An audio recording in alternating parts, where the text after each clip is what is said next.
ትሁትና አባባ በከባድ አጣብቂኝ ውስጥ ይገኛሉ።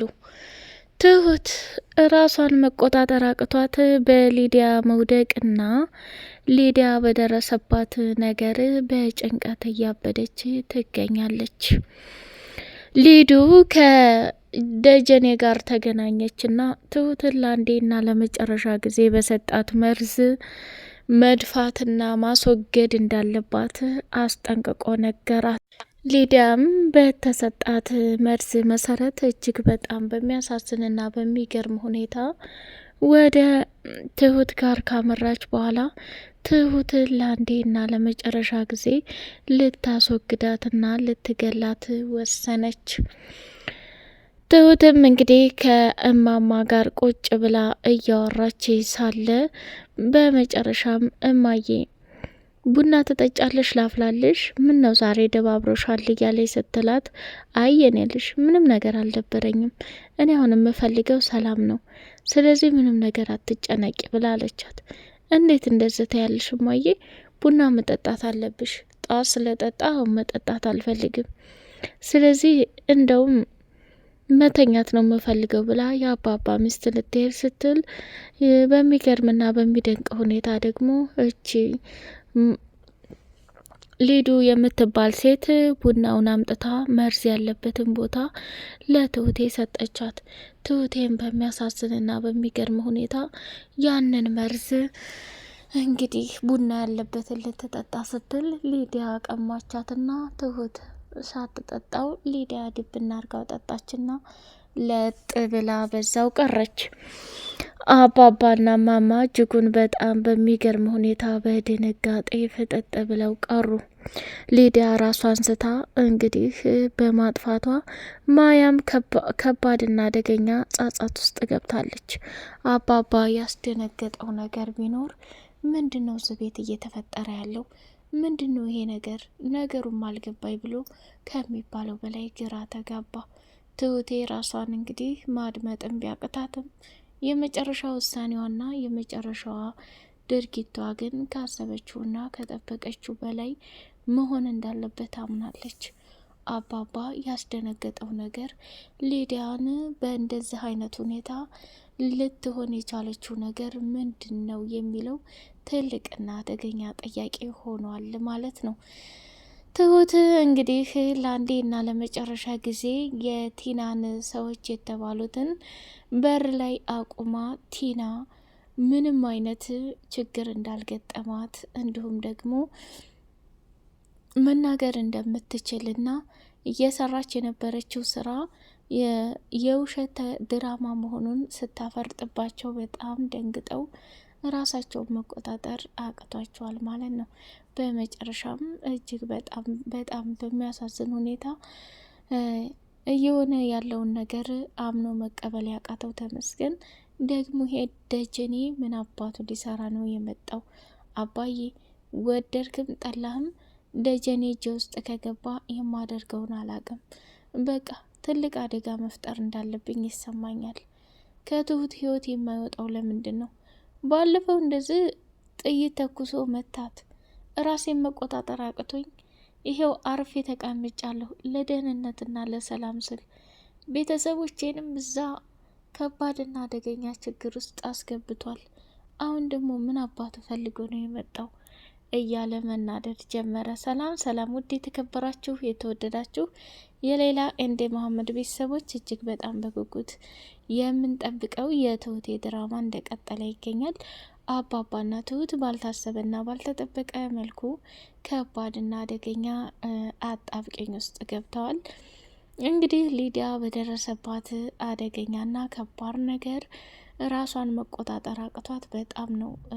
ሊዲያም የሰራችው ስራ እንግዲህ ሆን ብላ ትሁትን ወጥመድ ውስጥ ለማስገባትና ከተመስገን ጋር ጊዜዋን ለማሳለፍ የፈጠረችው ትልቅ ፈጠራ ነው። ትሁት ደግሞ ይህንን ነገር በጭራሽ መረዳትም ሆነ መገንዘብም አልፈለገችም። በቃ የሚያስጠላው ነገር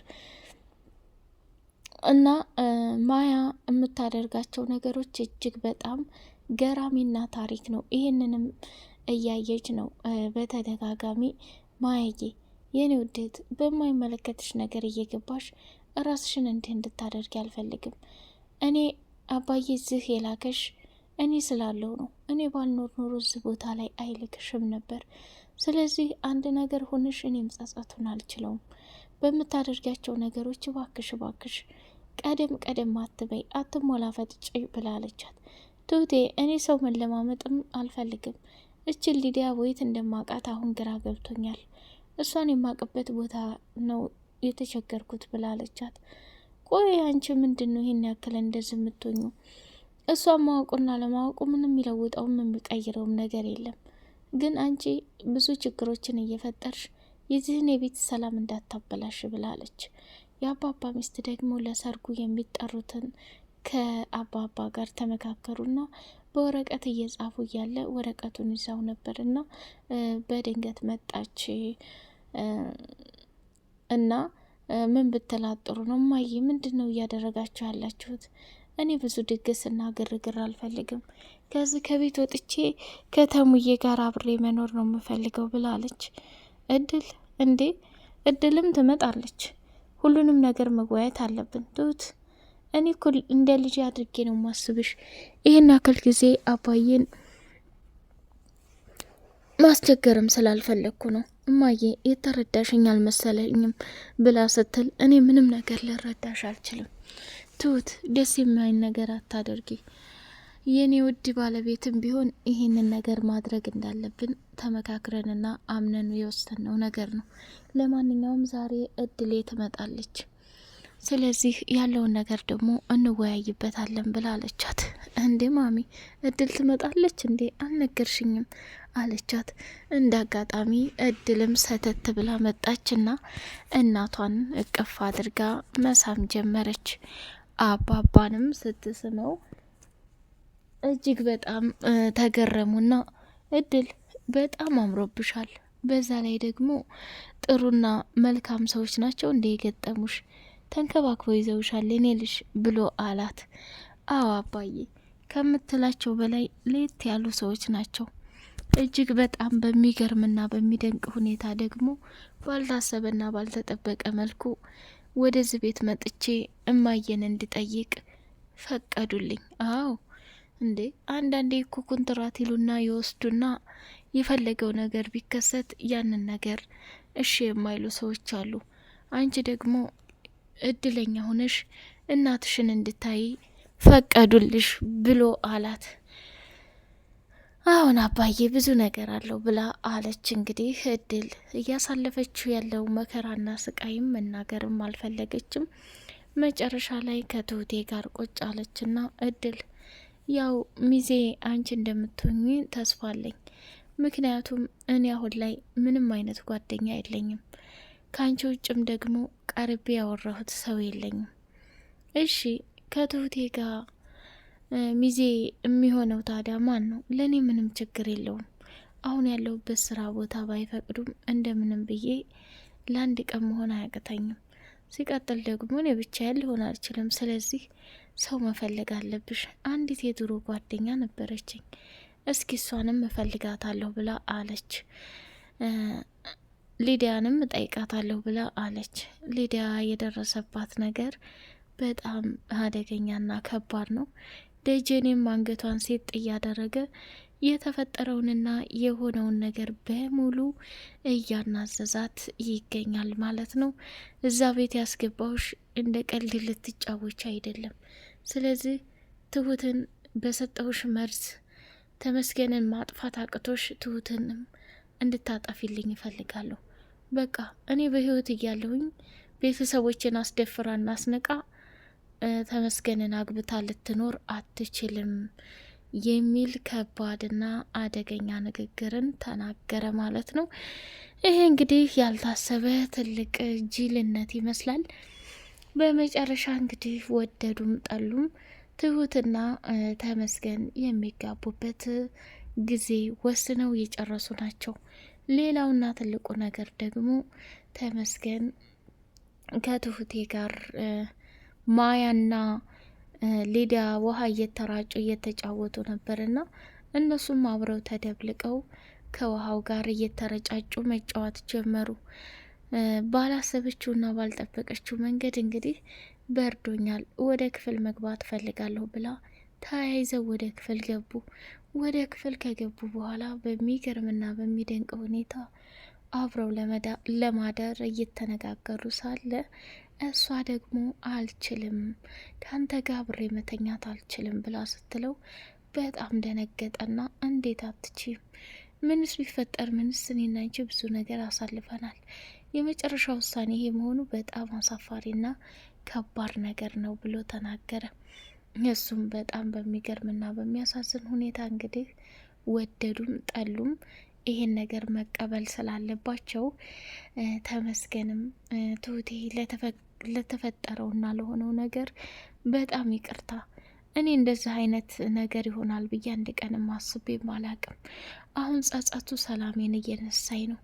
አንቺንም ደግሞ እንዲህ ይረብሽሻልና እንዲህ አዝነሽ ትቆጫለሽ ብዬ አንድ ቀንም አስቤም አላቅም።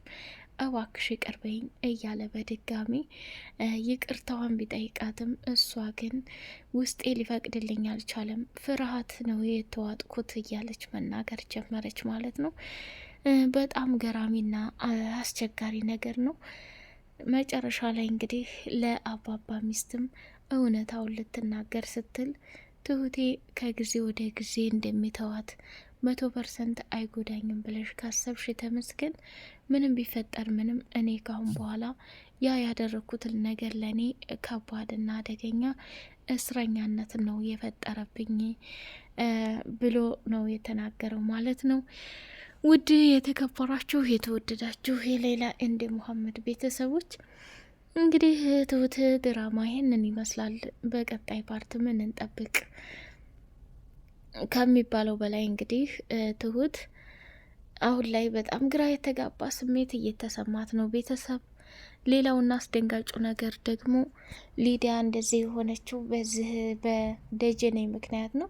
ደጀኔም ደግሞ ከተመስገን ጋር በር ላይ በከባድ ሁኔታ ተናንቀዋል። ቲና ያለችበት ነገር የሚታወቀው ይሄ ወንድሙ እያሰቃያት አግቷት እሷ ከሀገር ወጣች ብሎ ወረቀት አምጥቶ ሰጥቶ እውነት አስመስሏል። ተመስገንም ደግሞ ቲና ማንም ሰው የላትም ብላችሁ እንድትጫወቱባት በጭራሽ አልፈቅድም ብሎ ነው የተናገረው። መጨረሻ ላይ ሰክሮ መጣና በር ላይ እየለፈለፈ ሳለ በሚገርም ሁኔታ ማያ ደወለች እና ለወንድሙ ሌላና አደገኛ ችግር ከመፈጠሩ በፊት ወንድም ከዚህ ከበር እንዲሄድ አድርግ፣ ሰክሮ እየተወላካከፈ ነው ብላለችው ማለት ነው። ውድ የተከበራችሁ የተወደዳችሁ የሌላ ኤንድ ሙሐመድ ቤተሰቦች በቀጣይ ፓርት በጉጉት እስከምንገናኝ ቻናሉን ላይክ፣ ሰብስክራይብ እያደረጋችሁ አበረታቱን። ሰላማችሁ ይብዛለኝ።